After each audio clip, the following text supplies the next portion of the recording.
बिस्मिल्लाहिर्रहमानिर्रहीम अस्सलामुअलैकुम वरहमतुल्लाहि वबरकातुहू। उम्मीद है दोस्तों सब खैर आफिस से होंगे। CS502 एनालिसिस ऑफ एल्गोरिदम का आज हमारा लेक्चर नंबर 24 है, जिसके अंदर हम topic number 7.2 greedy algorithm Huffman encoding scheme पढ़ेंगे। दोस्तों ये हफमैन एनकोडिंग स्कीम क्या है? ये बेसिकली हमारी नेटवर्किंग के लिए एक स्कीम है जो क्या करती है कि नेटवर्किंग के अंदर हमारे डाटा को कंप्रेस करके, ऐसा डाटा जिसका साइज़ बहुत ज़्यादा होता है उसको कंप्रेस करके उसका साइज़ कम करके फिर उसे नेटवर्क के थ्रू जो है वो सेंड करती है सेंडर से रिसीवर की तरफ। इससे फ़ायदा ये होता है कि हमारा एक लार्ज अमाउंट का डाटा जो होता है वो थोड़े साइज़ के साथ जो है वो हम नेटवर्क के ऊपर क्या कर सकते हैं, सेंड कर सकते हैं। ये इसका बेनिफिट है। अब यहाँ पे इस हफमैन एनकोडिंग स्कीम को मैं कंप्लीट आपको स्टेप बाय स्टेप यहाँ पे सिखाता हूँ कि इसको हम इसके थ्रू अपने जो मैसेज होता है उसको एनकोड किस तरह से किया जाता है। यहाँ पे दोस्तों आपको एक मैसेज दिया गया है। ये आपके पास एक स्ट्रिंग है जिसमें ABACDAACAC ये एक स्ट्रिंग है जिसमें कुछ कैरेक्टर्स इंक्लूड्स हैं। अब दोस्तों जब आप ये स्ट्रिंग नेटवर्क के ऊपर सेंड करोगे तो क्या होता है, आपको पता है ना कि आपकी स्ट्रिंग के अंदर ईच जो करैक्टर होता है, मतलब हर जो करैक्टर होता है वो ASCII के 8 बिट लेता है सेंड होते हुए। ASCII एनकोडिंग स्कीम में कितने बिट लेता है? 8 बिट लेता है। अब यहाँ पे जितने आपके पास टोटल नंबर ऑफ़ करैक्टर हैं आपके मैसेज में या आपकी स्ट्रिंग में, जितने टोटल नंबर ऑफ़ करैक्टर्स हैं ना, उतने इसका मतलब है आपकी जो है टोटल बिट्स लगेंगी आपके मैसेज को फॉरवर्ड होते हुए। जैसे यहाँ पे देखें, आप सबसे पहले काउंट करें कि आपके इस मैसेज के अंदर, आपकी स्ट्रिंग के अंदर कितने टोटल नंबर ऑफ़ करैक्टर्स हैं। तो यहाँ पे 1 2 3 4 5 6 7 8 9 और 10 करैक्टर हैं। कितने करैक्टर हैं हमारे पास? टोटल 10। तो जितने टोटल नंबर ऑफ़ करैक्टर्स हों आपके पास आपकी स्ट्रिंग के अंदर या आपके मैसेज के अंदर, उसको काउंट कर लेते हैं और देन उसको मल्टीप्लाई कर देते हैं 8 के साथ। 8 के साथ मल्टीप्लाई क्यों किया? क्योंकि मैंने आपको अभी स्टार्टिंग में बताया है कि आपके जो मैसेज होता है या आपकी जो स्ट्रिंग होती है उसके अंदर एक जो करैक्टर होता है ना, मतलब एक सिंगल जो करैक्टर होता है, जैसे एक सिंगल करैक्टर है, तो आपका जो सिंगल करैक्टर होता है ना वो कितने बिट लेता है ASCII के अंदर? 8 बिट लेता है। क्योंकि दोस्तों आपको पता है कि ASCII जो कोडिंग टेक्निक है या ASCII जो कोडिंग स्कीम है, इसके अंदर हर करैक्टर को रिप्रेजेंट करने के लिए 8 बिट होते हैं। 8 बिट का एक यूनिक कोड होता है, ठीक है। तो हमारे मैसेज में जो कि टोटल करैक्टर कितने थे? 10 थे। हमने 10 को मल्टीप्लाई किया 8 के साथ, तो जो हमारे पास जवाब आया 80। इसका मतलब है जनाब आपके इस छोटे से मैसेज को नेटवर्क के थ्रू सेंड करने के लिए हमें कितनी बिट्स दरकार हैं? हमें 80 बिट्स दरकार है, मतलब 80 बिट्स लगेंगी इस छोटे से मैसेज को या इस छोटी सी स्ट्रिंग को फॉरवर्ड करते हुए। तो क्या दोस्तों हम इस छोटे से मैसेज को या ये जो हमारे पास स्ट्रिंग है, क्या इसको फॉरवर्ड करने के लिए क्या ये 80 बिट से कम बिट नहीं हम यूज़ कर सकते? यस, कर सकते हैं। किसके थ्रू? हफमैन एनकोडिंग के थ्रू। तो दोस्तों हफमैन एनकोडिंग बेसिकली क्या करेगा कि आपके इस मैसेज को फॉरवर्ड करने के लिए ये जो 80 बिट्स लग रही हैं इनको क्या कर देगा? इनको मिनिमाइज़ कर देगा, इनको डिक्रीज़ कर देगा। जब इनको डिक्रीज़ करेगा तो उससे फ़ायदा ये होगा कि आपका जो मैसेज है वो थोड़ी बिट्स के अंदर जो है वो नेटवर्क के थ्रू फॉरवर्ड हो जाएगा। तो चलें अब देखते हैं कि हफमैन एनकोडिंग जो है ये आपके इस 80 बिट्स को किस तरह से रिड्यूस या मिनिमाइज़ कर सकता है। तो उसकी टेक्निक यहाँ पे सीखते हैं। तो यहाँ पे हफमैन एनकोडिंग एल्गोरिदम है। यहाँ पे देखें हमारे पास वही देखें जो स्ट्रिंग थी, वही जो मैसेज ऊपर में गिवन था वही मैसेज दिया गया है। अब यहाँ पे दोस्तों हफमैन एनकोडिंग में हम काम किस तरह से करते हैं? हम काम इस तरह से करते हैं कि हम अपने मैसेज के अंदर यूनिक करैक्टर ढूंढ लेते हैं कि कौन कौन से यूनिक करैक्टर्स हैं। जैसे यहाँ पे देखें हमारे इस ये जो मैसेज है इसके अंदर एक करैक्टर आ रहा है, ठीक है। यूनिक हमने ढूंढने हैं। एक A है, इसमें एक B है यूनिक, एक C है और एक D है। 4 यूनिक करैक्टर्स हैं आपके, मतलब आपके इस पूरे मैसेज के अंदर कितने यूनिक यानी कितने डिफरेंट करैक्टर्स हैं? 4, A B C और D। तो हमने देखें यहाँ पे लिख लिए, हमने कहा हमारे पास कौन कौन से करैक्टर हैं? A है, एक B है, एक C है और एक D है। ये 4 यूनिक करैक्टर हैं हमारे मैसेज के अंदर। उसके बाद ये फ्रीक्वेंसी कैसे निकालते हैं हम? उसके लिए दोस्तों अब आपने क्या करना है, अब आपने देखना है कि आपके मैसेज के अंदर जो A करैक्टर है ये कितनी दफ़ा आ रहा है। तो गिन लेते हैं। तो यहाँ पर देखिए हमारे मैसेज के अंदर A जो है 1 2 3, 4 एंड 5 टाइम आ रहा है। तो यहाँ पे देखिए हमने उसकी फ्रीक्वेंसी लिख ली 5। उम्मीद है अब आपको समझ आ गई होगी कि फ्रीक्वेंसी कहते हैं हमारा ये करैक्टर हमारे मैसेज में कितनी दफ़ा रिपीट हो रहा है। तो आप जिस करैक्टर की बात कर रहे हो वो करैक्टर आपके मैसेज में कितनी दफ़ा आ रहा है, कितनी दफ़ा रिपीट हो रहा है, वो उसकी क्या होती है, फ्रीक्वेंसी होती है। अब देखें नेक्स्ट करैक्टर है जी बी। अब हमने देखना ये बी करैक्टर कितनी दफ़ा आ रहा है हमारे मैसेज में। तो यहाँ पे देखो हमारे मैसेज में दोस्तों बी सिर्फ 1 टाइम आ रहा है। देखो बी सिर्फ कितने टाइम आ रहा है, सिर्फ 1 टाइम आ रहा है, इसलिए हमने उसकी फ्रीक्वेंसी क्या लिख ली 1। तो 1 का मतलब है कि हम ये जो बी करैक्टर है ये ओनली 1 टाइम हमारे मैसेज के अंदर इंक्लूड है। देन अगर हम सी की बात करें तो यहाँ पे देखिए मैसेज के अंदर अगर आप जाएँ तो यहाँ पे सी 1, 2 एंड 3 टाइम पाया जा रहा है। सो हमने यहाँ पे फ्रीक्वेंसी कितनी लिख ली, 3 लिख ली। अब उसके बाद बात करते हैं डी की। तो डी करैक्टर कितनी दफ़ा आ रहा है, डी करैक्टर भी 1 टाइम आ रहा है। देखो आपके पूरे मैसेज के अंदर सिर्फ डी जो है 1 टाइम है। सो हमने यहाँ पे उसकी फ्रीक्वेंसी कितनी लिख ली, 1 लिख ली। अब ये प्रोबेबिलिटी कैसे निकालते हैं। प्रोबेबिलिटी वैसे ज़रूरी नहीं होती है, लेकिन चलें यहाँ पे सामने दी हुई है तो हम एक दफ़ा आपको मैं कंसेप्ट बता देता हूँ। यहाँ पे इसने प्रोबेबिलिटी कैसे निकाली है दोस्तों, चूँकि आपके टोटल कैरेक्टर कितने थे, आपके टोटल कैरेक्टर थे, मतलब ये सारे मैसेज के अंदर टोटल कैरेक्टर कितने थे, 10। टोटल आपके पास 10 कैरेक्टर थे। अब आपने क्या करना है, अब आपके पास ईच कैरेक्टर की जितनी फ्रीक्वेंसी है ना, जितनी फ्रीक्वेंसी है उसको आपने डिवाइड कर लेना है किसके ऊपर, 10 के ऊपर। तो यहाँ पे देखें अगर मैं 5 को 10 पे डिवाइड करूँ तो ये जवाब आता है 0.5। तो ये हमने उसकी निकाली प्रोबेबिलिटी के, जो हमारे पास ए है वो हमारे मैसेज के अंदर 0.5 उसकी प्रोबेबिलिटी है। ऐसे ही नेक्स्ट हमने बी की अगर बात करें तो बी की फ्रीक्वेंसी कितनी है, 1। तो 1 को अगर मैं डिवाइड करूँ 10 के ऊपर तो दोस्तों जो जवाब आता है वो आता है 0.1। ठीक है, तो उसकी प्रोबेबिलिटी ऐसे निकाल ली हमने। ऐसे ही आप सी की प्रोबेबिलिटी निकालनी तो कैसे निकालोगे, सी की फ्रीक्वेंसी को डिवाइड करोगे। सी की फ्रीक्वेंसी कितनी है, 3 को डिवाइड करोगे टोटल नंबर ऑफ कैरेक्टर्स के ऊपर। तो टोटल आपके पास कितने कैरेक्टर्स हैं, टोटल आपके पास मैसेज के अंदर 10 कैरेक्टर्स हैं। तो 3 को अगर डिवाइड करें 10 के ऊपर तो जवाब आता है 0.3। तो यहाँ पे उसकी प्रोबेबिलिटी आ गई 0.3। इस तरह अगर डी की प्रोबेबिलिटी निकालेंगे तो डी की फ्रीक्वेंसी है 1। तो 1 को डिवाइड, उसकी फ्रीक्वेंसी को डिवाइड करेंगे टोटल कैरेक्टर 10 के ऊपर तो हमारे पास प्रोबेबिलिटी आ जाएगी 0.1। तो अब जब आप इस पूरी प्रोबेबिलिटी को प्लस करोगे 0.5 प्लस 0.1 प्लस 0.3 प्लस 0.1 तो इसकी टोटल जो प्रोबेबिलिटी आएगी वो 10 ही आएगी। समझ लगी, सॉरी 1 प्रोबेबिलिटी टोटल ओवरऑल आ जाएगी। ठीक है जी, चलें जी। तो ये हमने आपको बता दिया कि किस तरह से ये कैरेक्टर कैसे कहाँ से आए हैं, हमारे यूनिक, और फ्रीक्वेंसी कैसे निकालते हैं और प्रोबेबिलिटी कैसे फाइंड करते हैं। क्लियर जी। अब दोस्तों हमने इसका बनाना है ट्री। तो चलें अब देखते हैं कि ये इनको हम ये है जी इसका एल्गोरिदम, सूडो कोड जिसको हम कहते हैं। ठीक है, ये सूडो कोड बाद में समझाता हूँ आपको डिटेल के साथ। पहले हम चलते हैं और ये जो ट्री सर ने बनाना सिखाया ये किस तरह से बनाएंगे, ये ट्री मैं आपको यहाँ पे स्टेप बाय स्टेप गाइड करता हूँ कि किस तरह से बनाएंगे। तो सबसे पहले दोस्तों हम क्या करते हैं, अब देखें यहाँ पे आपने वापस आ जाना है। चलें अब आपके लिए ये जो आपके पास अपनी इन्फॉर्मेशन निकाली है कैरेक्टर और उसकी फ्रीक्वेंसी, ये दोनों आपके लिए बड़े कारआमद है। अब आपने दोस्तों तो करना क्या है, सबसे पहले गौर से बात सुनिएगा ज़रा। आपके इस टेबल के अंदर आपने देखना है कि किस करैक्टर की फ्रीक्वेंसी सबसे कम है।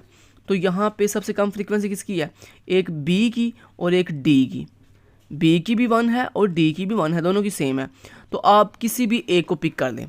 तो आपने बी को फर्स्ट करें पिक कर लिया, बी को कर लिया पिक। जैसे बी को पिक कर लिया तो आपने क्या करना दोस्तों, आपने इस तरह से ना सबसे लास्ट पे, ट्री शुरू से शुरू नहीं करते, लास्ट से शुरू करते हैं। तो आपने Huffman coding the tree last से बनाना शुरू करते हैं। तो ये आपने क्या करना दोस्तों, इस तरह 2 नोड बनानी है। ठीक है, सॉरी एक नोड बनानी है और उस नोड के अंदर आपने क्या लिखना है, जो आपने अभी बताया है कि जिसकी फ्रीक्वेंसी सबसे कम थी, उस जिसको आपने पिक किया, जिस करैक्टर को आपने पिक किया ना जिसकी फ्रीक्वेंसी सबसे कम होती है उसको आपने पिक किया और यहाँ पे लिख लिया। तो आपने बी को पिक किया, चूँकि बी और डी की दोनों की फ्रीक्वेंसी सबसे कम थी। देखिए बी की फ्रीक्वेंसी भी 1 थी और डी की फ्रीक्वेंसी भी 1 थी। और बात दोबारा रिपीट कर दूँ, हम सबसे कम फ्रीक्वेंसी वाला सबसे पहले पिक करते हैं, जिस करैक्टर की फ्रीक्वेंसी सबसे कम होना उसको सबसे पहले पिक करते हैं। तो यहाँ पे बी और डी दोनों की फ्रीक्वेंसी सेम है। सो हमें जिसको मर्जी ए को हम पिक करेंगे। बी को पिक कर दिया तो मैंने यहाँ बी ऐड कर दिया ट्री के अंदर। अब दोस्तों देन जब बी ऐड हो जाएगा, अब आपने बी को जो है ट्री से निकाल देना, मतलब यहाँ से टेबल से एक तरह का समझो निकाल दिया। निकालने से मतलब ये हमारा फुलफिल हो गया। अब बी के बाद हमारे पास बाकी बचते हैं ए, सी और डी। अब इन तीनों में सबसे कम फ्रीक्वेंसी किसकी है, डी की। तो हम जिसकी फ्रीक्वेंसी सबसे कम है ना उसको पिक करेंगे। तो डी को पिक कर दिया और डी को ऐसे आके आपने यहाँ पे जो से सिंगल नोड है ना आपके पास, सिंगल नोड उसके साथ ऐड कर देंगे। तो यहाँ पे एक सिंगल नोड कौन सी पहले से बी, तो इस बी के बिल्कुल साथ आप चाहे आपकी मर्जी, आप चाहे बी के लेफ्ट साइड पे ऐड कर दूँ या राइट पे ऐड कर दूँ। तो आपने इस तरह से एक न्यू नोड बनानी है, ठीक है, और उस नोड को आपने इस तरह से लिख दिया। अब उसके अंदर आपने क्या लिखना, डी लिख दिया आपने इस तरह से डी, क्योंकि आपने अभी भी जो करैक्टर पिक किया सबसे कम फ्रीक्वेंसी वाला उसका नाम था डी, तो यहाँ पे डी लिख दिया। समझ की बात की। तो जब दोस्तों आपकी इस तरह दो नोड पूरी हो जाएं, एक और बात याद रखिएगा, जब इस तरह दो नोड पूरी हो जाए तो क्या करते हैं, फिर देन इनके ऊपर एक तीसरी नोड बनाते हैं अपनी तरफ से इस तरह से, और इन दोनों की फ्रीक्वेंसी प्लस करके उसमें लिख लेते हैं। अब मुझे बताएं बी की फ्रीक्वेंसी कितनी थी 1 और डी की फ्रीक्वेंसी कितनी थी 1। यहाँ पे आप देख भी सकते हो, देखो बी की फ्रीक्वेंसी भी 1 थी और डी की फ्रीक्वेंसी भी 1 थी। तो इस तरह आपने दोनों की फ्रीक्वेंसी को ऐड करके यहाँ पर लिख लिया। दोनों की फ्रीक्वेंसी को ऐड जब मैं करूँगा तो वो हो जाएगी 1 प्लस 1 कितना होगा 2। तो यहाँ पर हमने फ्रीक्वेंसी लिख ली 2।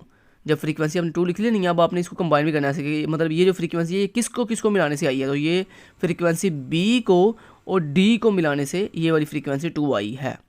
समझ लगी बात की।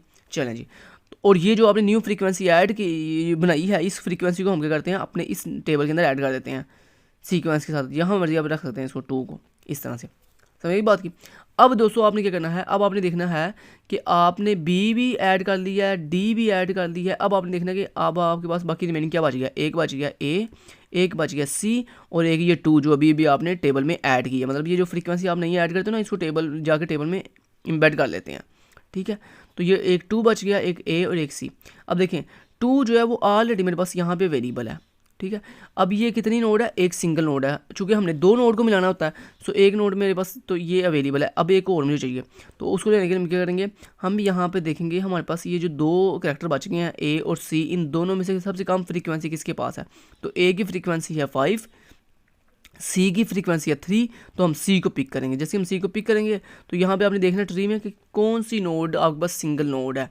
सो अब हमारे पास ये सिंगल नोड है 2, इसके हम लेफ्ट पे या राइट पे जहाँ मर्जी आपकी मर्जी, आप जहाँ मर्जी जो है सी ऐड कर सकते हैं। तो यहाँ मैंने इसके लेफ्ट पे जो है सी ऐड कर लिया। आपकी मर्जी जहाँ भी मर्जी आप सी इस 2 के राइट पे ऐड कर लो या लेफ्ट पे ऐड कर लो, क्योंकि हमें 2 नोड इक्वल पे रख के तो फिर जो है ना उनकी आगे निकालनी है, फ्रीक्वेंसी प्लस करनी है। तो यहाँ पे देखो मैंने इसको इसके लेफ्ट पे रख लिया, और यहाँ पे मैंने इसकी करैक्टर कौन सा था, सी था, सो सी लिख लिया। अब आपने क्या करना है, अब आपने सी की और ये जो 2 है इन दोनों को आपस में इनकी फ्रीक्वेंसी को ऐड कर लेना। तो यहाँ पे हमारे पास जनाब एक फ्रीक्वेंसी बन जाएगी न्यू कुछ इस तरह से, ठीक है। और इसमें सी की फ्रीक्वेंसी और ये जो 2 है इसको प्लस करेंगे। तो अब सी की फ्रीक्वेंसी कितनी थी, सी की फ्रीक्वेंसी थी 3, तो सी की फ्रीक्वेंसी 3 और ये 2, ये 3 + 2 जो अब आया 5, तो ये उसको हम यहाँ पे लिख लेंगे इस तरह से, इस तरह से लिख लेंगे। समझ की बात की। तो इस तरह से दोस्तों हमने लिख लिया 5, और उसके बाद हमने इसको कंबाइन कर लिया इस तरह से। समझने की बात की। चलें जी, अब दोस्तों हम देखेंगे कि नेक्स्ट हमारे पास नोड पहले से मौजूद है 5। अब हम देखेंगे कि क्या कोई और करैक्टर रहता है। यस, ए रहता है। अभी बी सी और डी को हमने ऐड कर दिया, अब रहता है ए। अब ए की फ्रीक्वेंसी है जी 5, ए के अलावा कोई भी करैक्टर नहीं है। सो अब जो ए रिमेनिंग आपके पास एक सिंगल करैक्टर बच गया ए, इसको अब आप ऐड कर दोगे। अब ए को कहाँ पे ऐड करोगे, जो आपके पास सिंगल नोड है। तो सिंगल नोड ये 5 वाली है, तो इस 5 के चाहे आप लेफ्ट पे ऐड कर दो या राइट पे। तो यहाँ पे हम क्या करेंगे, 5 के लेफ्ट पे ऐड कर लेते हैं ए। तो यहाँ पे देखिए मैंने 5 के लेफ्ट पे ऐड कर दिया अपना नोड, जिसके अंदर मैं लिख लूँगा ए, चूँकि ये ए की नोड है। और अब हम क्या करेंगे, अब दोस्तों इस ए और ए की नोड और इस ये जो 5 वाली नोड है, इन दोनों को आपस में ऐड करके ऊपर रूट नोड ऐड हो जाएगी। तो मतलब यहाँ पे आपके पास एक नई नोड आ जाएगी कुछ इस तरह से, जो किसको मिलाने से आई है, ये वाली ए को और इस 5 को मिलाने से ये वाली नोड आई है, ठीक है जी। और तो ये हमारे पास क्या सी रूट नोड है, इसको हम रूट नोड भी कहते हैं। और अभी इसकी फ्रीक्वेंसी कैसे लिखेंगे, ए की फ्रीक्वेंसी कितनी थी, ए की फ्रीक्वेंसी थी 5 ए की फ्रीक्वेंसी 5 और ये 5 ये वाला 5 + 5 जो अब आया 10। तो यहाँ मैंने लिख लिया 10, ठीक है। समझ आ गई बात की। चलें, इस तरह 10 लिख लिया, और इसको हम रूट नोड भी कहते हैं। आप यहाँ पे आर भी लिख सकते हो, रूट नोड के लिए आर, ठीक है। वो आपकी मर्ज़ी है, जैसे मर्जी आप लिख लो।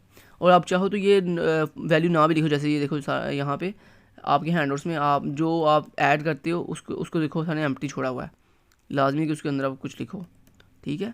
तो आपकी मर्ज़ी, आप चाहे इसमें कुछ वैल्यू लिख लो, फ्रीक्वेंसी ऐड करके लिख भी सकते हो, और इसको एम्प्टी भी छोड़ सकते हो। अब दोस्तों मेन जो चीज़ है वो उस पर चलते हैं। अब देखें करना आपने क्या, आप अगर गौर कर रहे हो तो देखो आपकी हर नोड के नीचे 2 लाइंस हैं, एक ये लेफ्ट वाली बार है और एक राइट वाली बार। इसी तरह अगर इस नोड की बात करें तो इसमें देखिए ये लेफ्ट और इसका ये राइट। अगर इसकी बात करें तो ये लेफ़्ट, इसका ये राइट।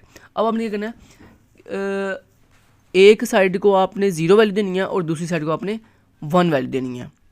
समझ की बात की, दोबारा रिपीट करता हूँ, एक साइड को आपने 0 वैल्यू देनी है, दूसरी को 1। अब आपकी मर्जी, अब चाहे लेफ्ट को 0 या 1 दे दो और यहाँ पर राइट को 0 या 1 दे दो। तो मैं ऐसे करता हूँ, मैं लेफ्ट को 0 देता हूँ और राइट को 1 देता हूँ। अब जहाँ जहाँ आपका लेफ्ट नोड है उसको आप 0 वैल्यू दोगे, क्योंकि हमने ये डिसाइड किया है कि हम अपनी लेफ़्ट को जो है वो वैल्यू देंगे 0, और जो भी राइट हमारे पास नोड है उसको हम वैल्यू देंगे कितनी, 1। ये हमने डिसाइड कर लिया।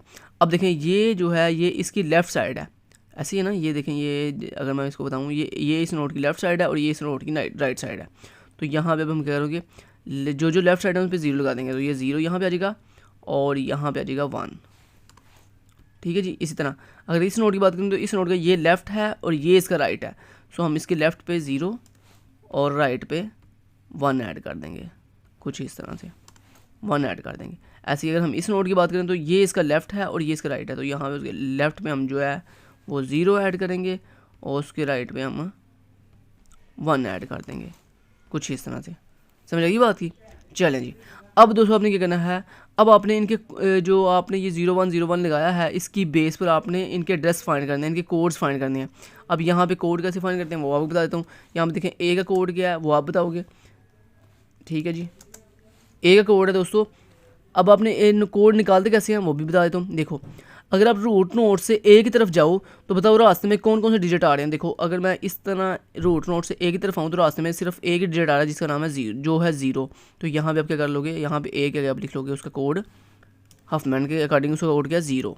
चलें जी, उसके बाद अगर दोस्तों अगर हमने फाइंड करनी हो सी की बीट्स तो कैसे फाइंड करेंगे। देखें, रूट से अगर आप सी की तरफ जाओ तो देखो आप ऐसे जाओगे ना, पहले आप यहाँ पर आओगे, फिर आप यहाँ से यहाँ आओगे।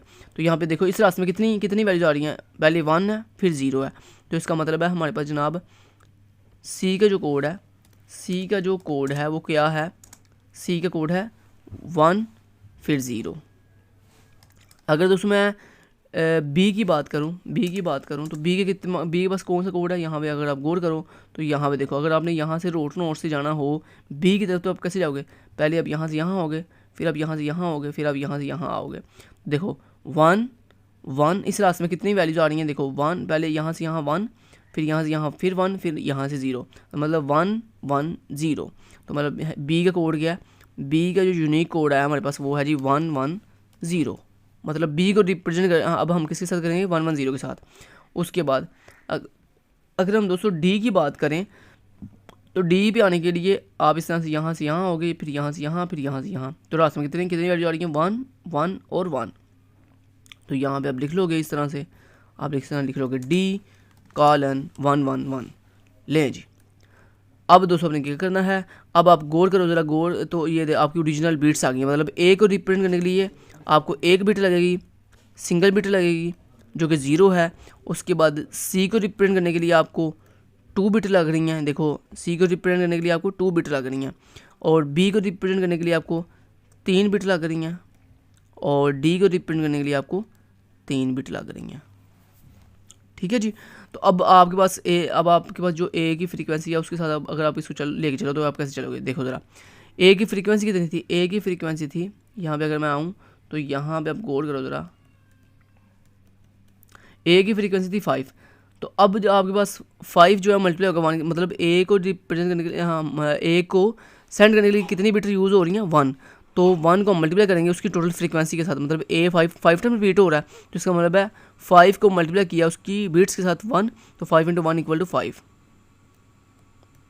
इस तरह देखो, सी को सेंड करने के लिए हमें कितनी बिट लग रही हैं, 2 बिट लग रही हैं। अब सी कितना बार रिपीट हो रहा है, सी रिपीट हो रहा है 3 टाइम, तो यानी यहाँ पे आ जाएगा 3, तो मल्टीप्लाई 3, मतलब सी को सेंड करने के लिए 2 बिट लग रही हैं, और सी जो है 3 दफ़ा रिपीट हो रहा है, तो 3 × 2 = आया क्या बोला, 6।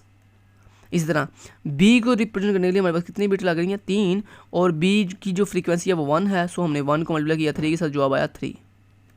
ऐसे ही डी को रिप्रेजेंट करने के लिए हमारे पास 3 बिट लग रही हैं और इसकी फ्रीक्वेंसी 1 है। तो बेसिकली करते क्या हैं कि जितनी आप किसी भी करैक्टर को रिप्रेजेंट करने के लिए जितनी बिट्स दरकार हो उसको मल्टीप्लाई कर देते हैं उसकी फ्रीक्वेंसी के साथ, तो 3 × 1 = जवाब आया 3। ठीक है जी। अब अगर टोटल बिट्स कितनी आई हैं, इनको जमा कर लें आप, तो 5 + 6 11, 11 + 3 14, 14 + 3 17। मतलब जनाब आपको अपने इस पूरे मैसेज को फॉरवर्ड करने के लिए कितनी बिट दरकार है? सिर्फ 17। देखें कितना मिनिमाइज होगा कोड, मतलब कितनी बिट्स रिड्यूस हो गई हैं, कम हो गई हैं। देखो ओरिजिनल जो आपका मैसेज था, मतलब अभी भी मैसेज ओरिजिनल ही है, लेकिन जब आप उस मैसेज को आस्की के साथ सेंड कर रहे थे, फिर आपको कितनी बिट लग रही थी? 80 यानी 80 बिट्स दरकार थी। लेकिन जब देखें आपने हफमैन कोडिंग के थ्रू अपने मैसेज को जो है वो कंप्रेस किया है, मतलब उसकी बिट्स को कंप्रेस किया है हफमैन कोडिंग टेक्निक के थ्रू, तो आपके पास कितनी बिट दरकार है? सिर्फ 17। मतलब अब आपको अपने इसी सेम मैसेज को सेंड करने के लिए 80 बिट नहीं बल्कि 17 बिट्स जो हैं वो दरकार है, नीड है। तो यही दोस्तों हफमैन कोडिंग टेक्निक, उम्मीद है आपको समझ आ गई होगी। और यही देखें ट्री भी सामने भी देखें मेरी तरह, ये देख रहे हो, ये एक है बेसिकली, एक है ये कोड है। मतलब देखो रूट नोड से एक की तरफ आने के लिए हमें कि कौन सा कोड लग रहा है? एक बीट है 0, और ये देखो वो ये कोड रिप्रेजेंट कर रहा है। उसके बाद अगर सी की हम बात करें तो यहाँ पे देखो रूट नोड से पहले आप यहाँ पे आए, फिर आप यहाँ पे आए, देखो 1 और 0, तो ये देखो 1 0। उसके बाद ये बी के नीचे 1 1 0 का क्यों आया? क्योंकि ये बी का कोड है। ये देखो अगर आप रूट नोड से यहाँ पे आओ, फिर आप यहाँ पे आते हो, और फिर आप यहाँ पे आते हो, तो देखो 1 1 और फिर 0, तो ये देखो 1 1 0। अगर आप डी की बात करो तो डी पे कैसे आप आओगे? उसके लिए पहले आप यहाँ पे आओगे, फिर आप यहाँ पे आओगे, फिर आप यहाँ पे जाओगे, देखो 1 1 और 1, तो ये देखो 1 1 1। समझ लगी बात की?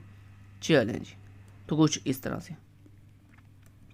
अब यहाँ पे आप देख सकते हो, देखो कोड वर्ड्स, ये कोड वर्ड्स बेसिकली जो हमने हफमैन के थ्रू निकाले हैं कि ए का कोड वर्ड क्या है? 0, बी का कोड वर्ड 1 1 0, सी का कोड वर्ड 1 0 और डी का कोड वर्ड 1 1 1।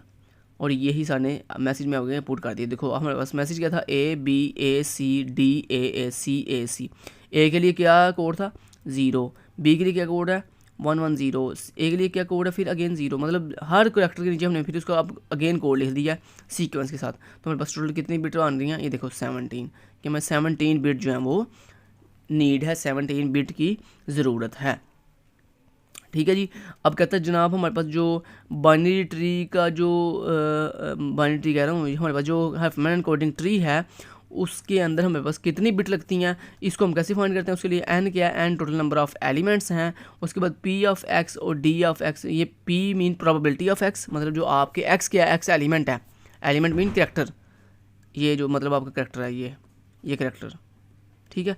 तो एक्स यहाँ पे करेक्टर को रिप्रेजेंट कर रहा है। अब पी प्रोबेबिलिटी ऑफ एक्स, मतलब आपके एलिमेंट की प्रोबेबिलिटी, कि आपके एलिमेंट की कितनी प्रोबेबिलिटी है ये, और कहता है उसको मल्टीप्लाई करते हैं किसके साथ? D of X. D of x mean मतलब डेप्थ ऑफ एक्स, मतलब आपके एलिमेंट की कितनी डेप्थ है, डेप्थ कहते हैं कितना, मतलब कितनी गहराई है उसकी ट्री के अंदर। ये देखो जैसे अगर मैं डी की बात करूँ तो डी की डेप्थ इतनी है, ये देखो कितनी ज़्यादा डेप्थ है इसकी। देखो ये यहाँ पे डेप्थ आ रही है, तो गहराई उसकी कि कितनी मतलब उसकी गहराई आपके इस स्पेसिफिक एलिमेंट की ट्री के अंदर कितनी डेप्थ है, कितनी गहराई है, इसको दोस्तों हम कहते हैं डेप्थ ऑफ एक्स।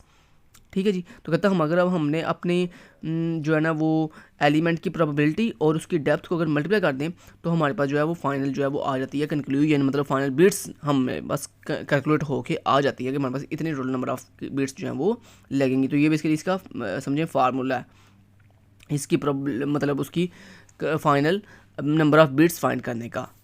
ठीक है जी, समझ की बात की। और उसके बाद ये इसी बेसिकली वो जो हफमैन कोडिंग के अंदर करेक्टनेस को फाइंड कर रहा है कि मतलब कहता है जनाब ये जो फार्मूला हमने निकाला है, जो हमने फार्मूला अखज़ किया है, क्या ये फार्मूला बिल्कुल ठीक है या नहीं ठीक, तो उसको आगे मज़ीद जो है वो एक्सप्लेन करेगा। जो कि ये फार्मूला को जब ये एक्सप्लेन करने जा रहा है तो वो फिक्स लॉजिक है। यहाँ पे देखो ये कह रहा है जी प्रोबेबिलिटी ऑफ बी। अब यहाँ पे ना वो इसको एक्सप्लेन करने के लिए यहाँ पे ना इसने डमी एलिमेंट लिए हैं कुछ। ये देखो इसने ना 2 डमी, एक एक्स एक वाई और एक ए और बी और सी। ये देखो सी बी एक्स और वाई, ये उसने 4 डमी एलिमेंट्स लिए हैं अपने मतलब ट्री की करेक्ट मतलब हफमैन कोडिंग की करेक्टनेस को रिप्रेजेंट करने के लिए कि जनाब हमारे पास जो हफमैन कोडिंग टेक्निक है ये बिल्कुल ग्रिडी टेक्निक है जो मैं बिल्कुल 100% एग्जैक्ट जो है सोल्यूशन देता है। सो इसको वो रिप्रेजेंट करने के लिए, इसको प्रूव करने के लिए उसने बेसिकली 4 डमी एलिमेंट्स लिए हैं। अब इन डमी एलिमेंट्स की वो बेसिकली प्रोबेबिलिटी और डेप्थ के अकॉर्डिंग हमें ये डिफरेंट चीज़ें बता रहा है, समझा रहा है। अब आपने शुरू कहाँ से करना है? ये बेसिकली ये देखो ये कह रहा है, ये बेसिकली उसकी फार्मूला है, समझे। ये स्टैंडर्ड उसने कुछ टेक्निक्स लिखी हुई हैं, जैसे कहता है वो अगर जो डेप्थ ऑफ बी है वो ग्रेटर आर इक्वल किससे होगी, डेप्थ ऑफ एक्स से। अब यहाँ पे मैं उसको प्रूफ करके दे देता हूँ आपको। देखो यहाँ पे बी जो है उसकी डेप्थ ज़्यादा है कि एक्स की डेप्थ ज़्यादा है, तो मैंने आपको बताया था जो एलिमेंट जितना ज़्यादा डीपली होगा उसकी डेप्थ ज़्यादा होती है। अब देखो बी की यहाँ पे डेप्थ जो है वो एक्स की निस्बत क्या जी, ज़्यादा है, ग्रेटर है। तो यही वो चीज़ यहाँ पे बता रहा है, समझ गई बात की। ऐसे ही वो कह रहा है जो प्रोबेबिलिटी है वो भी बी की जो है वो क्या है जी, ज़्यादा है, जबकि एक्स की जो है वो या तो जो मतलब एक्स की जो प्रोबेबिलिटी है या तो वो लेस होगी या वो क्या होगी, इक्वल होगी किससे, बी से। ऐसी अच्छा उसने एक्स को बी के साथ जोड़ दिया, मतलब प्रोबेबिलिटी मतलब उसको करेक्टनेस फाइंड करने के लिए ना उसने 4 एलिमेंट क्यों लिए हैं, हालांकि 2 एलिमेंट भी काफ़ी थे लेकिन उसने 4 एलिमेंट इसलिए नहीं है जनाब, उसने 2 का जोड़े बनाए हैं, मतलब एक्स और बी को आपस में कंपेयर करवाया और वाई को और सी को आपस में जो है वो कंपेयर करवाया है उसने, ठीक है। अब यहाँ पे अगर मैं आप बताऊँ तो यहाँ पे देखो सी की जो डेप्थ है वो वाई की डेप्थ से क्या जी, ग्रेटर है, वाई की डेप्थ से क्या है, ग्रेटर है या उसके इक्वल है। और अगर हम प्रोबेबिलिटी की बात करें तो उसमें भी वो क्या करेगा कि जो वाई की प्रोबेबिलिटी है वो क्या है, लेस आर इक्वल है। ये देखो यहाँ पे लिखा हुआ है P of Y less are equal P of C, मतलब प्रोबेबिलिटी ऑफ जो वाई है वो लेस आर इक्वल है किससे, प्रोबेबिलिटी ऑफ सी से। ये तो ये आपको रटल लगाने वाली बातें नहीं है, ये तो जस्ट स्टैंडर्ड है, कुछ उसने लिखे हुए हैं, आपने ये चीज़ें नहीं करनी। आपने बेसिकली जब उसने अगर फर्ज पेपर में आपको कहता ना कि आपने करेक्टनेस बताओ मुझे कि जो हफमैन कोडिंग की करेक्टनेस है वो प्रूफ करके दो मुझे, तो आपने बेसिकली दोस्तों ये वाला जो ट्री है ना, ये वाला जो ट्री है इसके अकॉर्डिंग चलना है। तो पहले आपने ये ट्री बना लेना है, पहले आपने ये ट्री बना के कुछ ये कंक्लूजन लिख लेनी है जैसे उसने लिखा हुआ है कि डेप्थ ऑफ ये आसान बातें उसने लिखी हुई हैं, ये जैसे मैंने समझाया अभी भी आपको कि डेप्थ जो नीचे होता है उसकी डेप्थ ज़्यादा होती है और जो ऊपर की तरफ एलिमेंट होता है उसकी डेप्थ कम होती है, ठीक है जी। तो ये आपने कुछ उसने स्टैंडर्ड जो लिखे हुए हैं ये आपने लिख लेने हैं। उसके बाद यहाँ पे देखो, यहाँ पे उसने ये मेरे पास था ना, ये हमारे पास ओरिजिनल ट्री है जिसको उसने टी से रिप्रेजेंट किया हुआ है। अब वो नीचे जाके टी, यहाँ पे देखो टी कामा से क्यों रिप्रेजेंट कर रहा है कि यहाँ पे उसने कुछ चेंजिंग की है। चेंजिंग क्या किया उसने, यहाँ पे देखो उसने टी के अंदर जो ओरिजिनल ट्री था उसके अंदर देखो स्वैपिंग की है, मतलब बी को ऊपर ले गया और एक्स को वो नीचे ले आया।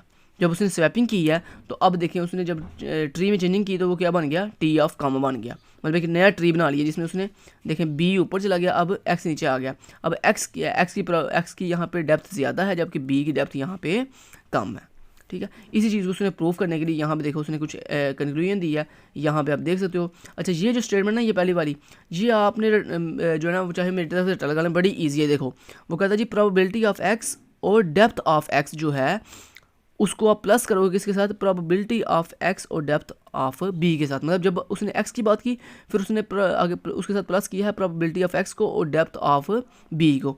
और यहाँ पे जब उसने प्रोबेबिलिटी फिर कहता है कि करो प्रोबेबिलिटी ऑफ बी और डेप्थ ऑफ बी के अंदर प्लस कर दो प्रोबेबिलिटी ऑफ बी और डेप्थ ऑफ एक्स। मतलब जब एक्स की बात कर रहा था वो तब उसने डेप्थ ऑफ बी की बात की बाद में, और जब वहाँ पे नेक्स्ट टाइम उसने जब प्रोबेबिलिटी और डेप्थ ऑफ बी की बात की फिर उसने सिर्फ और जो यहाँ पे चेंज की उसको किया है डेप्थ ऑफ एक्स को चेंज किया यहाँ पे, ठीक है। तो ये जो लाइन है ये एक स्टैंडर्ड लाइन है यहाँ पे। अच्छा ये इसमें चेंजिंग क्या हो सकती है पेपर में, मान लो जैसे यहाँ पे एक्स है ना और बी है, यहाँ पे सारे एलिमेंट पेपर में आपको एलिमेंट चेंज करके दे सकते हैं, बस ये चेंजिंग कर सकते हैं, बाकी ये सारा स्टैंडर्ड है, इसमें कोई चेंजिंग नहीं होनी है। बाकी ये जो कैलकुलेशन है ये मैं आपको अभी समझाने लगा हूँ, लेकिन उससे पहले ये जो लाइन बताइए ना आपको ये लाइन ऐसे फिक्स है। सिर्फ यहाँ पे चेंजिंग क्या हो सकती है पेपर में कि यहाँ पे सारा एलिमेंट का नाम चेंज कर सकते हैं। मान लो यहाँ पे एक्स की जगह पे आपको दे सकते हैं ए और यहाँ पे बी की जगह पे आपको दे सकते हैं लेट्स टी, कुछ भी दे सकते हैं मान लो, सिर्फ एलिमेंट का नाम चेंज करेंगे। तो सिंपल आपने क्या करना है, फर्स्ट करो एक्स की जगह पे जो भी सारे पेपर में एलिमेंट देंगे वो आपने यहाँ पे जहाँ जहाँ एक्स लगा हुआ है वहाँ क्या लगा देना है, ए लगा देना। जैसे देखो प्रोबेबिलिटी ऑफ एक्स और डेप्थ ऑफ एक्स की जगह पे प्रोबेबिलिटी ऑफ ए और डेप्थ ऑफ ए, इस तरह के प्लस प्रोबेबिलिटी ऑफ ए और डेप्थ ऑफ टी, क्योंकि मैंने बी की जगह पे टी ले लिया। तो मतलब यही सिर्फ आप चेंजिंग कर सकते हो, बाकी ये इक्वेशन ऐसे दोस्तों स्टैंडर्ड रहनी है, इसमें कोई जो है वो चेंजिंग नहीं आनी। समझेगी बात की, कोई चेंजिंग इसमें नहीं आनी, क्योंकि ये जो इक्वेशन है ना, ये जो आपके पास इक्वेशन लिखी हुई है ये स्टैंडर्ड इक्वेशन है। ये जो इक्वेशन आपको नज़र आ रही है ये एक स्टैंडर्ड इक्वेशन है टी ऑफ कामा के लिए। समझेगी बात की। उसके बाद ये नीचे इसने ये जो कैलकुलेशन की है ये कैसे की है ये मैं आपको अभी समझाता हूँ। चलें पहले इसको समझ लेते हैं। उसके बाद दोस्तों मुझे पता है अभी कि मेरे पास ऊपर एक जो सूडो कोड है वो भी मैंने अभी आपको समझाना है, तो उसकी आप बेफिक्र हैं, वो आपको मैं समझाने जा रहा हूँ। चलें यहाँ पे देखें। सबसे पहले मैं इसको पहले आपको प्रूव कर दूं कि यहाँ पे इसने ये इस तरह से कंक्लूजन कैसे निकाली है। तो ये तो जो ऊपर उसने लाइन लिखी है ये एक स्टैंडर्ड लाइन है, ये आपने ऐसे रखनी है। अब इसमें चेंजिंग सिर्फ पेपर में ये आ सकती है कि सर इन एलिमेंट्स के नाम सिर्फ चेंज कर सकते हैं और कुछ चेंज नहीं कर सकते। ठीक है जी, चलें जी। तो अब यहाँ मैं आपको बताता हूँ इसको इसने किस तरह से सॉल्व किया है। तो सबसे पहले देखें दोस्तों, अब आपने गौर से कैलकुलेशन सीखनी है। यहाँ पे देखें सबसे पहले उसने क्या किया है, यहाँ पे सबसे पहले उसने ये किया है कि पी ऑफ एक्स और डी ऑफ एक्स, एक आपके पास ये इक्वेशन है, ठीक है, और उसके बाद प्लस पी ऑफ एक्स और डी ऑफ बी, एक ये वाली इक्वेशन है, ठीक है।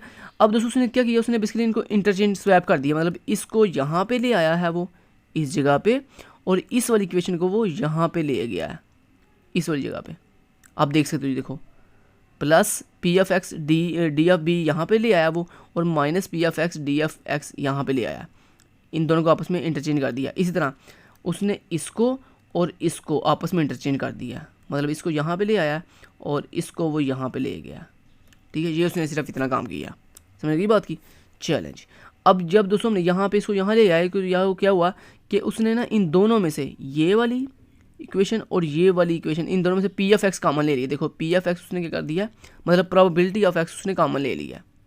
अब ये बात बस ये आपने याद रखनी है कि अगर सर ने पेपर में एलिमेंट का नाम चेंज किया तो आपने यहाँ पे एलिमेंट का नाम चेंज करना है। अगर सर ने एलिमेंट का नाम चेंज वहाँ पे ना किया, आपने सर ने आप पे छोड़ दिया कि लेट्स से सर आपको कहते हैं जी आपने करेक्टनेस फाइंड करनी है जी, प्रूफ करके देनी है मुझे हैफमैन कोडिंग, तो फिर आपकी मर्जी, आप ये वाली पूरी इक्वेशन जो है स्टैंडर्ड इस तरह इस डिटो कॉपी वहाँ पर लिख लेना, ठीक है जी। ओके जी, उसमें आपको सिर्फ ये वाली लाइन याद रखनी पड़नी है, बाकी नीचे मैं आपको प्रूफ दे रहा हूँ कि किस तरह से इसको सॉल्व किया गया है। तो पहला स्टेप मैंने आपको बता दिया, सबसे पहले उसने इसको इन दोनों को आपस में स्वैप किया, मतलब इसको यहाँ ले आया, इसको यहाँ ले आया, इस तरह इन दोनों में इसको ले यहाँ पे ले आया और इसको यहाँ पे ले गया। आप इसको पेपर के अंदर थोड़ा डिटेल से भी बयान कर सकते हैं, ठीक है जी। उसके बाद यहाँ पे देखें उसने क्या किया है, यहाँ पे चले मैं आपको अगर यहाँ भी ये करवाऊँ, ये चीज़ यहाँ पे अगर करवाऊँ ज़्यादा ईजी आपको समझ आएगी। चलें अगर मैं यहाँ पे दोस्तों करवाऊँ तो यहाँ पे देखें उसने क्या लिखा है। सबसे पहले यहाँ पे देखें मैं आपको यहाँ पे, अच्छा ये बी ऑफ टी ये तो स्टैंडर्ड है ना, ये तो ऐसे ही रहना है। अब यहाँ पे हम शुरू करते हैं इसको कि इसने कैसे लिखा हुआ है इसको। तो पहले यहाँ मैं इसको लिखता हूँ माइनस पी ऑफ एक्स और डी ऑफ एक्स, ये वैल्यू कैसे है बी ऑफ टी,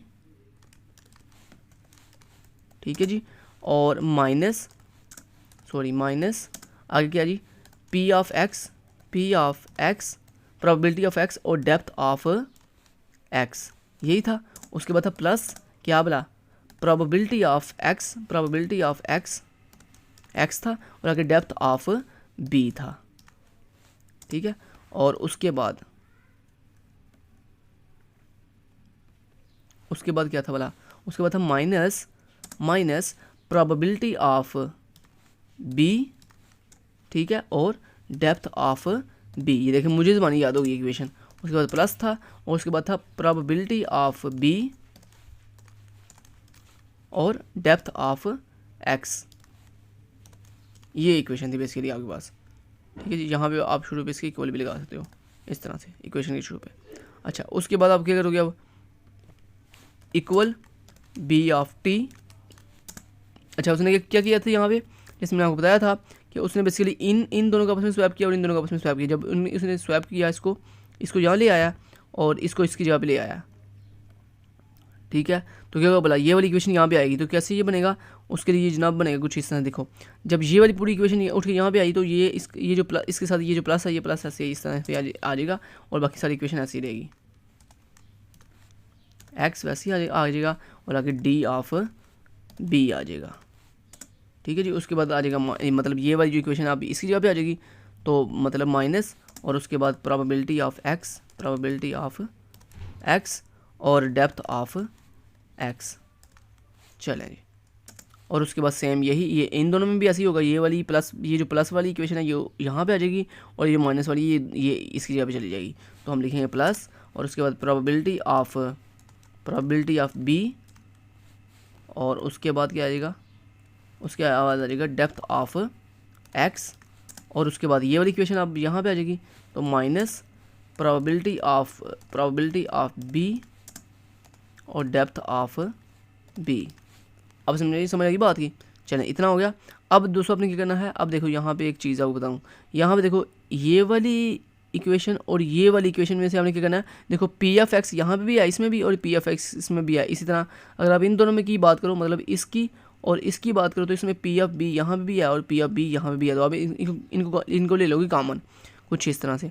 मतलब अगर आप कॉमन लोगे इसको, अगर मैं इसको अब शॉर्ट फॉर्म में करूँ तो यहाँ पे देखो पी एफ एक्स बाहर कॉमन लेगा, इस तरह से पी एफ एक्स बाहर कॉमन आ जाएगा, और इसके अंदर क्या बचेगा, इसके अंदर बचेगा जनाब इस तरह से, यहाँ से क्या बच गया, यहाँ से बच गया डी ऑफ बी, यहाँ से बच गया D of B, D of B, और उसके बाद दरमियान में क्या माइनस है, तो माइनस ऐसे ही आ गया। उसके बाद यहाँ पे देखें ये पी ऑफ एक्स बाहर कॉमन चला गया और यहाँ पे क्या बच गया, डी ऑफ एक्स बच गया, डी ऑफ एक्स बच गया।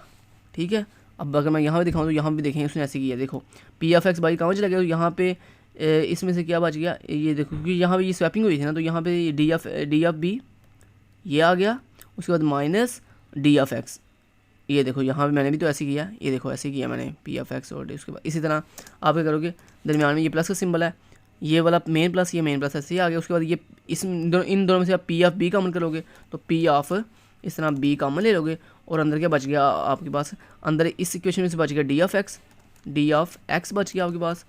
ठीक है, और उसके बाद दरमियान में क्या माइनस है, तो माइनस ऐसे ही आ जाएगा, और उसके बाद इस इक्वेशन में क्या बच गया, इस इक्वेशन में P of B by common चला गया और बाकी क्या बच गया डी ऑफ बी, तो मतलब डी ऑफ बी आ गया यहाँ पे, डी ऑफ बी। समझ आ गई बात की। चलें जी, अब आप इसको जब मज़ीद सॉल्व करोगे तो क्या होगा बेसिकली कि देखो ये जो पी ऑफ एक्स है, ठीक है, ये वाला, और ये पी ऑफ बी एक दफ़ा आ जाएगा, मतलब इस तरह पी ऑफ एक्स और उसके साथ प्लस पी ऑफ बी आ जाएगा।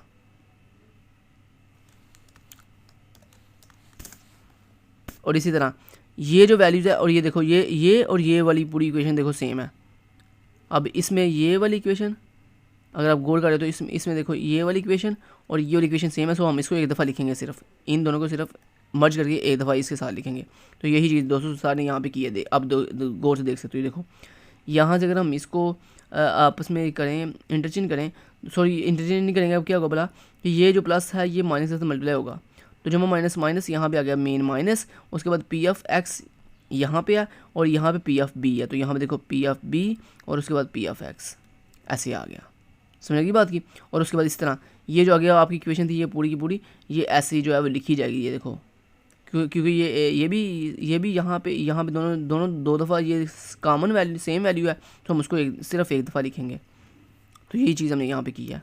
अगर गौर करो आप यहाँ पे, यही चीज़ मैंने आपको यहाँ पे समझाई है। ये देखो पी एफ एक्स यहाँ पे आ गया और प्लस पी एफ बी आ गया, माइनस बल्कि यहाँ पे आ जाएगा। माइनस क्यों आएगा, माइनस इसमें इसलिए आएगा क्योंकि ये जो प्लस है और ये माइनस आपस में मल्टीप्लाई होंगे, जब माइनस माइनस, ठीक है। उसके बाद यहाँ पे जमा माइनस माइनस, इसलिए माइनस आ जाएगा। और उसके बाद ये मैंने आपको बता दिया कि चूँकि ये वाली पूरी इक्वेशन और ये वाली पूरी इक्वेशन जो है वो कॉमन है, तो इसको हम सिर्फ एक ही दफ़ा यहाँ पे लिखेंगे, ठीक है। और उसके बाद जब इसको एक दफ़ा लिखेंगे, अब ये जो पूरी इक्वेशन आपने लिखी है, ये पूरी की पूरी इक्वेशन बेसिकली आपके चीज़ को रिप्रेजेंट करिए। यही चीज़ उसने ऊपर रिप्रेजेंट मतलब प्रूफ की थी। ये ऊपर जो है ना, ये देखें ये चीज़ देखें, ये देखें ये वही इक्वेशन है जो हमने नीचे जाके प्रूफ किया ना, अभी भी फाइंड किया, ये वही चीज़ लिखी हुई। तो कहता है ना, अभी आपकी probability of B minus probability of X into depth of B और माइनस डेप्थ ऑफ एक्स जो है वो इज़ ऑलवेज ग्रेटर और इक्वल 0। और यही हमने चीज़ प्रूफ करनी थी। ये देखें, ये हमने इक्वेशन फाइनली निकाल ली है। ये देखो फाइनली हमने लास्ट में जाके ये देखो ये पूरी की पूरी इक्वेशन जो है हमने बना ली है यहाँ पे इस जगह पे, अगर आप गौर काटे तो यही हमें प्रूफ करना था।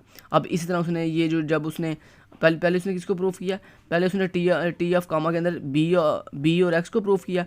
अब उसने इस वाई को और सी को प्रूफ करना, उसके लिए ये सी को ऊपर दे देगा यहाँ पे और वाई को यहाँ पे नीचे ले आएगा, ठीक है। फिर इन दोनों को प्रूफ करेगा सेम इसी तरह इसी लॉजिक के थ्रू, ठीक है। यहाँ पे भी आप देख सकते हो, यहाँ पे देखो सेम उसी लॉजिक के थ्रू जो है उसने इसको भी प्रूफ कर दिया। समझेगी बात की। चलें जी दोस्तों, ये सिंपल सा इस तरह से आपने प्रूफ करना था इसको लिया। आपका यहाँ पे कंसेप्ट जो है हफमैन कोडिंग का कंप्लीट होता है। अब इसका जो है जो सूडो कोड है वो समझा देता हूँ आपको एक दफ़ा। चलें जी सूडो कोड पे चलते हैं। यहाँ पे देखें हफमैन जो है मेरे फंक्शन का नाम है, उसके बाद n क्या नंबर ऑफ करैक्टर्स के मेरे मैसेज में कितने नंबर ऑफ करैक्टर्स हैं यूनिक। उसके बाद symbols 1 to n, symbols mean कि मतलब उसके नंबर ऑफ़ करैक्टर्स, मतलब नंबर ऑफ यहाँ पे n जो है टोटल नंबर ऑफ काउंटिंग को डिपेंड कर रहा है। मतलब जैसे आपके पास 4 यूनिक करैक्टर हैं तो ये 4 को रिप्रेजेंट करेगा। और सिंबल क्या है, सिंबल बेसिकली कौन कौन से सिंबल है आपके पास, जैसे ए था, बी था, जैसे यहाँ पे सिंबल से मिला था ए बी, उसके बाद सी, उसके बाद डी, इस तरह से समझ। अब बात समझ आई। तो एन उसकी काउंटिंग को रिप्रेजेंट कर रहा है कि कितनी यूनिक सिंबल्स हैं, और यहाँ पे सिंबल्स जो है वो आपके इन ओरिजिनल सिंबल्स को रिप्रेजेंट कर रहे हैं। और उसके बाद फ्रीक्वेंसी मीन कि आपका हर सिंबल कितनी दफ़ा रिपीट हो रहा है, जो आपको आगे मैंने बताया था कि ए जो है वो 5 टाइम रिपीट हो रहा है, और उसके बाद जो है वो बी जो है वो 1 टाइम रिपीट हो रहा है। इस तरह ये फ्रीक्वेंसी उसको रिप्रेजेंट कर रहा है। अब यहाँ पे कह रहा है जी हमने एक लूप चलाई for I equal to 1 to n, मतलब आई जो है एक वेरिएबल है जिसको हमने 1 से स्टार्ट किया, एक लूप चलाई जिसको हमने 1 से स्टार्ट करके कहाँ तक जा रहे हैं, नंबर ऑफ हमारे यूनिक कैरेक्टर्स तक, मतलब हमारे कैरेक्टर थे 4, तो हमने 4 तक जो है वो इस लूप को चलाएंगे।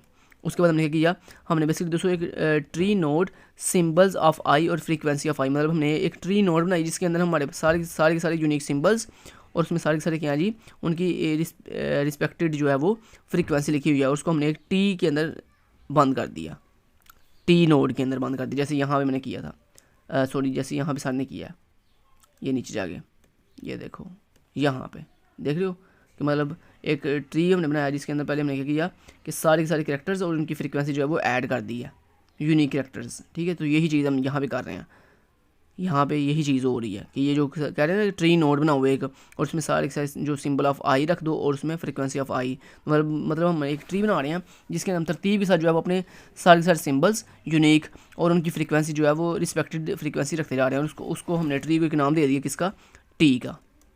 देन हमने क्या किया, एक प्रायोरिटी क्यू बनाई, और उस प्रायोरिटी क्यू के अंदर हमने क्या कर रहे हैं, इंसर्ट करते जा रहे हैं अब अपने ट्री के हर एलिमेंट की फ्रीक्वेंसी प्रायोरिटी क्यू के अकॉर्डिंग। अब प्रायोरिटी क्यू आपको पता क्या होती है, एक ऐसी क्यू जिसके अंदर हम प्रायोरिटी की बेस पर अपनी चीज़ों को तरतीब देते हैं। जैसे यहाँ पे देखो, अब उसने प्रायोरिटी कैसे दी होगी, उसने यानी वो कह रहा है जनाब ये जो हमने एक ट्री बनाया है ना जिसके अंदर हमारे पास ये सारे के सारे करैक्टर्स और सारे के सारे करैक्टर्स की हमने रिस्पेक्टेड फ्रीक्वेंसी ऐड की है, कहता है इनको अब क्या करो, कहता है इनको जो है तरतीब दे दो, मतलब एक सीक्वेंस दे दो, मतलब जैसे सबसे ज़्यादा हाईएस्ट फ्रीक्वेंसी वाला पहले, फिर उसके बाद सबसे कम फ्रीक्वेंसी, उससे कम फ्रीक्वेंसी, मतलब ये 3 जो है वो यहाँ पे आ जाएगा, फिर उसके बाद यहाँ 1 जो है यहाँ पे आ जाएगा, इस तरह 1 मतलब तरतीब के साथ, मतलब सबसे बड़ी फ्रीक्वेंसी, फिर उससे छोटी, फिर उससे छोटी, फिर उससे छोटी, इस तरह से ये होती है प्रायोरिटी क्यू। तो वो कहते हैं जनाब हमारे जितने भी कैरेक्टर्स हैं उनके अंदर क्या करो, उनके अंदर जनाब एक प्रायोरिटी क्यू बनाओ, और उसके अंदर तमाम के तमाम कैरेक्टर्स को उनकी फ्रीक्वेंसी के अकॉर्डिंग जो है वो क्या कर दो, तरतीब दे दो।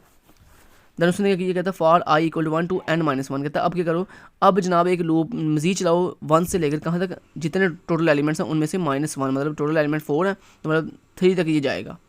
देन वो क्या कर रहा है, x equal to priority queue dot remove, मतलब वो जनाब क्या कर रहा है, कहता है जनाब अब तुम क्या करो, यहाँ पे इस लाइन का मतलब बता के, इस लाइन का दोस्तों मतलब ये है कि प्रायोरिटी क्यू के अंदर जिसकी प्रायोरिटी सबसे लो है ना उसको उठाओ और उठा के उस करेक्टर को x के अंदर x एक वेरिएबल है इसके अंदर रख दो। ठीक है, और उसके बाद फिर कहता है फिर अगेन क्या करो, फिर अगेन जो है प्रायोरिटी क्यू को एक दफ़ा फिर रिमूव करो। प्रायोरिटी क्यू को जब हम रिमूव करेंगे तो क्या होगा, बोला कि उसकी सबसे लास्ट में जो वैल्यू होगी ना सबसे कम फ्रीक्वेंसी वाली, उसको वो उठाएगा और उठा के वाई को दे देगा। तो हमने यही तो किया, हमने ट्री में भी, आपको याद है ट्री में भी तो यही किया था कि सबसे कम फ्रीक्वेंसी वाले दो कैरेक्टर उठाए और उनको आपस में उनकी फ्रीक्वेंसी को ऐड करके एक न्यू नोड के अंदर ऐड कर दिया, जैसे हमने यहाँ पे ट्री में किया था। ये देखो कि हमने सबसे कम फ्रीक्वेंसी वाले 2 कैरेक्टर उठाए और उनकी फ्रीक्वेंसी को ऐड करके एक तीसरी नोड में ऐड करके रख दिया।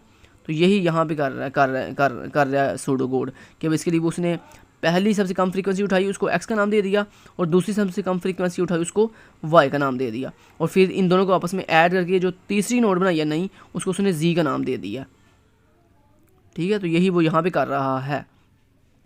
ये देखें कि प्रायोरिटी क्यू के को रिमूव करो, मतलब उसको सबसे कम फ्रीक्वेंसी वाला लास्ट एलिमेंट रिमूव करो, उसको एक्स दे दो, और फिर देन जो बाकी रिमेनिंग प्रायोरिटी क्यू में एलिमेंट्स बचे उनमें फिर अगेन जो है वो दोबारा से प्रायोरिटी क्यू में सबसे लास्ट वाली जो फ्रीक्वेंसी वाला एलिमेंट है उसको दोबारा फिर निकालो बाहर, उसको वाई का नाम दे दो। ठीक है, उसके बाद कहता है देन क्या करो, जी न्यू ट्री नोड, मतलब कहता है एक ट्री के अंदर एक नई नोड बनाओ जिसको जी का नाम दे दो, मतलब वही चीज़ जो मैंने आपको अभी बताई है कि उसने जो एलिमेंट 2 लिए थे, एक को उसने x का नाम दे दिया, दूसरे को y का, देन उसके बाद इन दोनों को ऐड करके वो उसने जिस न्यू नोड में ऐड करने जा रहा है उसको उसने z का नाम दे दिया। तो कहता है कि नई नोड बनाओ ट्री के अंदर जिसको तुम z का नाम दे दो। अब वो क्या कर रहा है, कहता है z डॉट लेफ्ट x, मतलब कहता है जनाब जो जी एक न्यू नोड मैंने बनाई है ना, उसके लेफ्ट पे जो है वो एक्स ऐड कर दो। वही चीज़ जो अभी भी देखे ट्री में मैंने आपको समझाई अभी भी। देखो जो उसने न्यू नोड बनाई है जी, उसके देखो लेफ्ट पे क्या पड़ा हुआ है, एक्स पड़ा हुआ है, और राइट पे क्या पड़ा हुआ है, वाई पड़ा हुआ है, और यही चीज़ उसने ऊपर की है। कहता है जो आपने न्यू नोड बनाई है उसके लेफ्ट पे एक्स रख दो और G dot right arrow Y mean कि जो वाई एलिमेंट है उसको जी के राइट साइड पे रख दो। देन उसके बाद कहता है G dot frequency arrow X dot frequency plus Y dot frequency. मतलब जनाब वो कह रहा है कि एक्स की फ्रीक्वेंसी और वाई की फ्रीक्वेंसी को ऐड करो और उसको किसको दे दो, जी की फ्रीक्वेंसी को दे दो। मतलब यहाँ पे वही चीज़ जो मैंने करके दिखाई थी कि एक्स की जितनी भी फ्रीक्वेंसी है और वाई की जितनी भी फ्रीक्वेंसी है दोनों को ऐड करो और इस यहाँ पे रख दो। जैसे यहाँ पे बी की फ्रीक्वेंसी थी 1, डी की फ्रीक्वेंसी थी 1, तो यहाँ पे आ गया 2। समझ आई बात की। तो यही चीज़ वो बता रहा है सूडो कोड के अंदर कि एक्स और वाई की फ्रीक्वेंसी को ऐड करो और जी के अंदर ऐड कर दो। उसके बाद पी क्यू डॉट इंसर्ट जी कामा जी फ्रीक्वेंसी, और वही चीज़ मैंने आपको बताई थी कि जो न्यू फ्रीक्वेंसी आती है उस न्यू फ्रीक्वेंसी को हम कहाँ रख देते हैं, उस न्यू फ्रीक्वेंसी को हम अपनी प्रायोरिटी क्यू में ऐड कर देते हैं। जैसे मैंने आपको याद है मैंने आपको बताया था कि वो जो न्यू नोड बन के आती है उसकी वैल्यू उठाकर हम क्या करते हैं अपने ट्री में ऐड कर देते हैं। तो यही चीज़ वो यहाँ पे कर रहा है। उसके बाद कहता है return priority queue dot remove, और फिर कहता है क्या करो, फिर जनाब जो फाइनली जब ट्री सारा बन जाएगा उसके बाद फाइनली क्या करना कि फाइनली जो हमारे पास रूट नोड आएगी कहता है वो हमारे पास क्या कर देना, वापस रिटर्न कर देना एज ए रूट नोड के तौर पर। समझ आएगी बात की। तो ये था दोस्तों आज का पूरे टॉपिक, जिसमें मैंने बच्चों की तरह एक एक स्टेप, मैंने कोई ऐसा स्टेप नहीं है जो छोड़ा हो। आपको सारी कैलकुलेशन, आपको सूडो कोड, उसके अलावा आपको ट्री, उसकी सारी कंसेप्ट्स सारा कुछ समझा दिया है हफमैन एनकोडिंग टेक्निक का। तो ये था दोस्तों आज का topic number 7.2। Thank you so much. Till then guys, take care, Allah हाफिज़।